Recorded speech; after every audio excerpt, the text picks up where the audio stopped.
પ્રમુખ બહુજન વિકાસ બોર્ડ જૂનાગઢ જિલ્લો અને આજરોજ સવારમાં વિદ્યાર્થીઓનો જે બગડુ માધ્યમિક સ્કૂલ છે એમનો વિદ્યાર્થીનો ફોન આવેલો કે વિશાલભાઈ આપણે અવારનવાર 6 મહિના લેખિત દીધેલું પણ ડેપો મેનેજર છે એ બસ રેગ્યુલર કરતા નથી. તો આજે 7 વાગે અમે આવ્યા અને ડ્રાઈવરને અને તમામ લોકોને જે નાગલપુરવાળી બસ છે એમાં કંડક્ટરને ભલામણ કરી ગયેલી.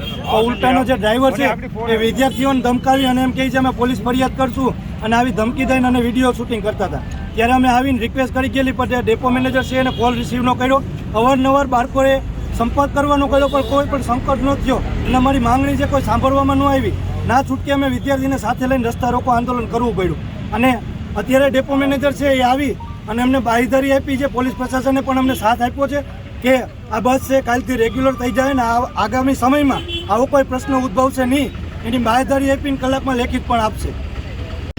VM Makwana depot manager Junagadh. જે વિદ્યાર્થીઓ જે રોયલ્ટીના વિદ્યાર્થીઓ દ્વારા જે રસ્તા રોકવામાં આવેલો હતો એ લોકોની માગણી એવી હતી કે ભાઈ આ રોડ ઉપરથી જે કાંઈ લોકલ બસો નીકળે છે અને સમયસર જે છે એ લોકોને બસ મળતી નથી અને વિદ્યાર્થીઓને લેતા નથી. તો આજે એ લોકોએ જે રસ્તા રોકો કર્યું હતું તો એ અનુસંધાને હું પોતે રૂબરૂ આવીને રજૂઆત સાંભળેલ છે અને જૂનાગઢ વિભાગની અને અન્ય વિભાગની જે કંઈ બસો અહીંયા રોકાતી નથી અને જેમાં સ્ટોપ નથી આપતો એમાં સ્ટોપ અપાવી અને રજૂઆત જે છે એનો ધ્યાને લઈ અને એની માગણી સંતોષે છે. હવેથી કઈ રીતના હવેથી જે તમામ બસોના જે લોકલ બસો જે છે તમામને સ્ટોપ આપવામાં આવે છે. જેમાં નથી એમાં પણ સ્ટોપ એડ કરવામાં આવશે. અન્ય વિભાગની જે પણ બસોમાં સ્ટોપ નથી આપેલો તેને પણ લેખિત રજૂઆત કરી અને એને સ્ટોપ જે છે એ કરવામાં આવશે, સ્ટોપ આપવામાં આવશે.